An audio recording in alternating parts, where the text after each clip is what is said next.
नमस्कार।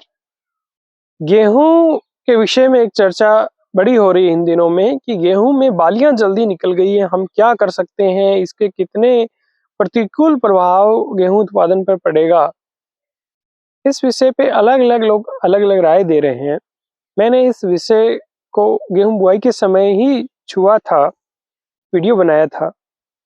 आज हम इस वीडियो में फिर जानेंगे कि ऐसा क्यों होता है और इसके लिए हमें क्या कुछ करने की ज़रूरत है या नहीं है?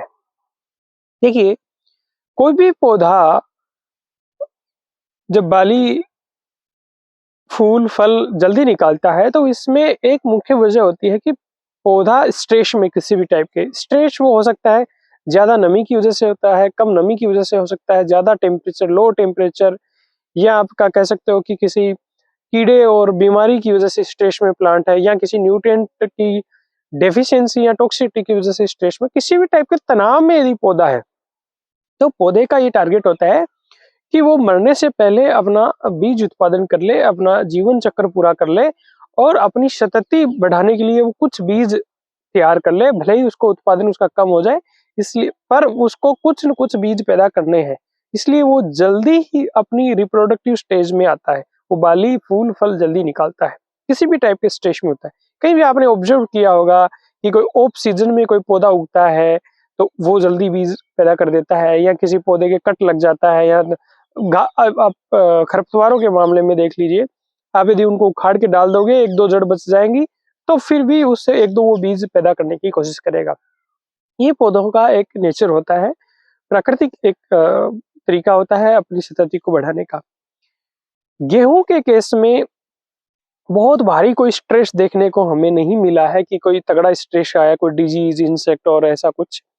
गेहूँ में एक चीज़ और होती है किसी भी फसल में कि किसी भी फसल की एक खास स्टेज को पूरा करने के लिए उसको खास डिग्री डेज की जरूरत होती है। ग्रोइंग डिग्री डेज का मतलब होता है, ज्यादा अंदर नहीं घुसेंगे, इतना समझ लें, इस पे मेरा काम भी था पोस्ट ग्रेजुएशन में। हमने अपने जनरली गंवार की फसल खरीफ में होती है, हमने आंध्र प्रदेश में रबी में नवंबर में सबसे बेस्ट गुआर उत्पादन नवंबर मिड और से लेकर दिसंबर स्टार्टिंग तक जो गुआर बोया उसकी सबसे ज्यादा उपज मिली। और इसको हमने बहुत सिंप्लीफाई इस रिसर्च को किया।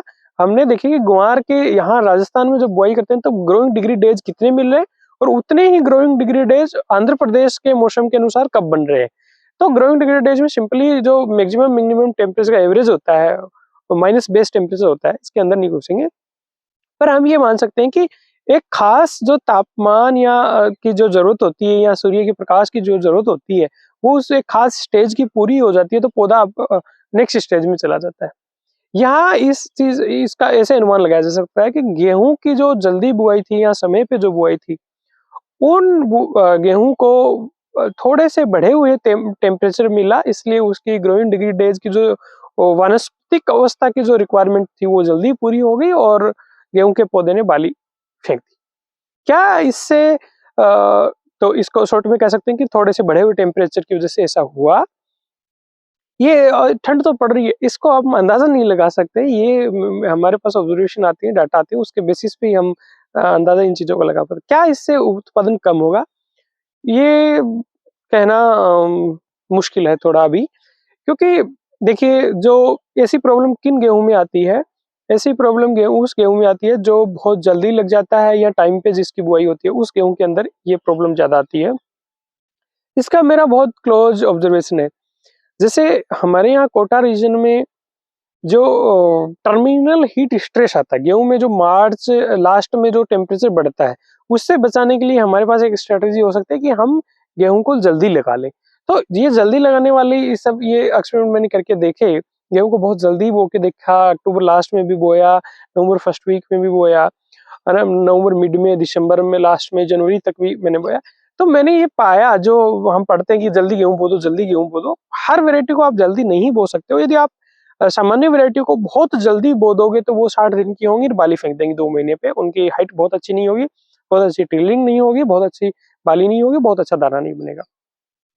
तो ये प्रॉब्लम इसलिए बहुत अगेती और टाइमली जो सोन गेहूं है उनमें प्रॉब्लम आई, हर किसी की तो प्रॉब्लम है भी नहीं। उनमें भी यदि कोई वैरायटी उस ड्यूरेशन के अकॉर्डिंग है, अगेती बुआई की वैरायटी है, समय पे बुआई की वैरायटी है, तो उसमें भी प्रॉब्लम नहीं आएगी। कुछ लोगों के ये दिक्कत है, तो वहाँ इसके लिए क्या कर सकते हैं? देखिए, सबसे पहली बात तो जो सोशल मीडिया और इसके थ्रू हमें नई-नई जानकारी मिलती है और बहुत तेज़ी से जानकारियाँ लेते हैं, वो अच्छी बात है। लेकिन हमें हमारे एरिया की स्टेट एग्रीकल्चर यूनिवर्सिटीज़ को फ़ॉलो करना चाहिए, जो वैरायटियाँ वो अनुशंसित करें, जिस समय के लिए कि करें, तो उसी समय में करें। हम कहीं बाहर से वैरायटी ले आते हैं, हमारे एरिया में ग्रो कर देते हैं, तो उसमें वो प्रॉब्लम आ सकती है। हो सकता है वो समय पे बुआई के लिए हो, उसको हमने अगेती बुआई में डाल दिया हो। ठीक है, उस वैरायटी की ड्यूरेशन क्या है क्या? तो अपने एरिया के लिए जो अनुशंसित वैरायटियाँ हैं, हम उसी पे जाएँगे तो बेहतर होंगी। स्टेट एग्रीकल्चर यूनिवर्सिटी की आप जो एडवाइज़री है, उसको फ़ॉलो करें। अब जहाँ तक बात है कि अब गेहूँ में क्या कर सकते हैं हम?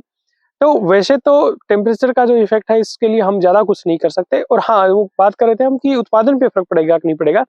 तो ये कहना मुश्किल होगा और ये मुश्किल इसलिए होगा कि मान लो कि जो शुरुआती जो वानस्पतिक वृद्धि की जो गेहूँ की अवस्था थी, उसमें उसको कंजीनियल टेम्परेचर नहीं मिला, थोड़ा ज़्यादा टेम्परेचर मिल गया। एक जो कल्ला था उसने बाली फेंक दी, तो इसका मतलब नहीं उत्पादन कम हो ही जाएगा।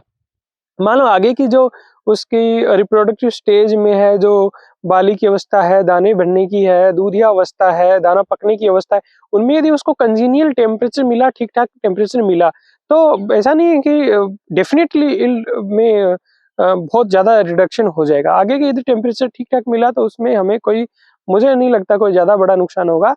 ऐसे में क्या कर सकते हैं? करने को तो हमें कुछ नहीं करना चाहिए, सबसे पहली बात तो। पौधे को हम किसी भी टाइप के स्ट्रेस में नहीं आने दें। पर यदि कई लोगों को होता है कि नहीं कुछ कर ही दें, हम कुछ कर देंगे, फ्री हैं, हमारा लेबर फ्री है, हम करना चाहते हैं। तो इसमें आप एक चीज़ कर सकते हो कि आप एक वाटर सोल्यूबल फर्टिलाइज़र एनपीके 19-19 5 ग्राम प्रति लीटर और माइक्रो न्यूट्रिएंट का मिक्सचर जिस एज़ पर कंसंट्रेशन और टेबुकोनाज़ोल 25.9 फोलिक्यूर फंजीसाइड, ये यदि 3 चीज़ें आप स्प्रे करते हो तो आपको कुछ अच्छे रिज़ल्ट मिल सकते हैं। यहाँ फंजीसाइड मैं इसलिए सजेस्ट कर रहा हूँ, गेहूँ में रस्ट वगैरह और ये फंगल डिज़ीज़ेज़ तमाम तरह की होती हैं। आपके प्लांट ऑलरेडी उसने बाली जल्दी फेंक दी, तो उसको ये फंगल स्ट्रेस किसी भी टाइप का नहीं रहे और न्यूट्रिएंट भी हम ऊपर से दे रहे हैं ताकि प्लांट को एक थोड़ा-सा उसको बूस्टअप मिल जाए। तो ये चीज़ करने को ये कोई ब्लाइंड रिकमेंडेशन नहीं है कि कोई भी काश्तकार के जिसके बाली जल्दी फेंक दी वो जाके यही कर ले। पर यदि आप करना चाहो तो इससे आपको फ़ायदा मिल सकता है। वाटर सोल्यूबल फर्टिलाइज़र जिसमें एनपीके 19-19 और माइक्रो न्यूट्रिएंट मिक्सर और ये टेबुकोनाज़ोल जिसमें यदि आपके कोई फंगल इन्फेक्शंस आपको दिखते हैं तो जैसे रस्ट वगैरह, तो आपको इससे लाभ हो सकता है और यदि आगे जैसे इसमें टेम्परेचर रहता है, गेहूँ में बुआई के समय हम मानते हैं 23 डिग्री सेल्सियस +-2 डिग्री सेल्सियस इतने के आसपास टेम्परेचर रहता है, तब गेहूँ की बुआई करनी चाहिए। फिर जो वानस्पतिक अवस्था होती है, उसके अंदर आपका इससे नीचे यानी 23 जैसे अब 23 +-2 3 डिग्री सेल्सियस मतलब 20 से 25 के बीच में अपन बुआई करते हैं और जैसे ये आपकी जो वानस्पतिक वाली अवस्था होती है, जिसमें गेहूँ बढ़वार लेता है और उसमें 16 से 20 के आसपास टेम्परेचर रहता है, तो गेहूँ बहुत अच्छे से जाता है। फिर जो आपका जो दाना बनने वाली स्टेज है, उसमें आपके करीब 25 डिग्री सेल्सियस के आसपास टेम्परेचर रहता है एक लंबे 4-5 वीक के लिए, तो वो गेहूँ उत्पादन के लिए अच्छा माना जाता है। यदि ये जो मैं कंडीशंस बता रहा हूँ टेम्परेचर की, ये आगे भी यदि गेहूँ को मिल गई, तो ऐसा नहीं कि हमारे कोई बहुत बड़ा लॉस होने वाला है। उम्मीद करता हूँ मैं शायद कुछ चीज़ें आपकी क्लियर करने की मैंने कोशिश की और मैं कर पाया। ये जानकारी ठीक लगी तो प्लीज़ इस चैनल को आप सब्सक्राइब करें। नमस्कार, जय हिंद।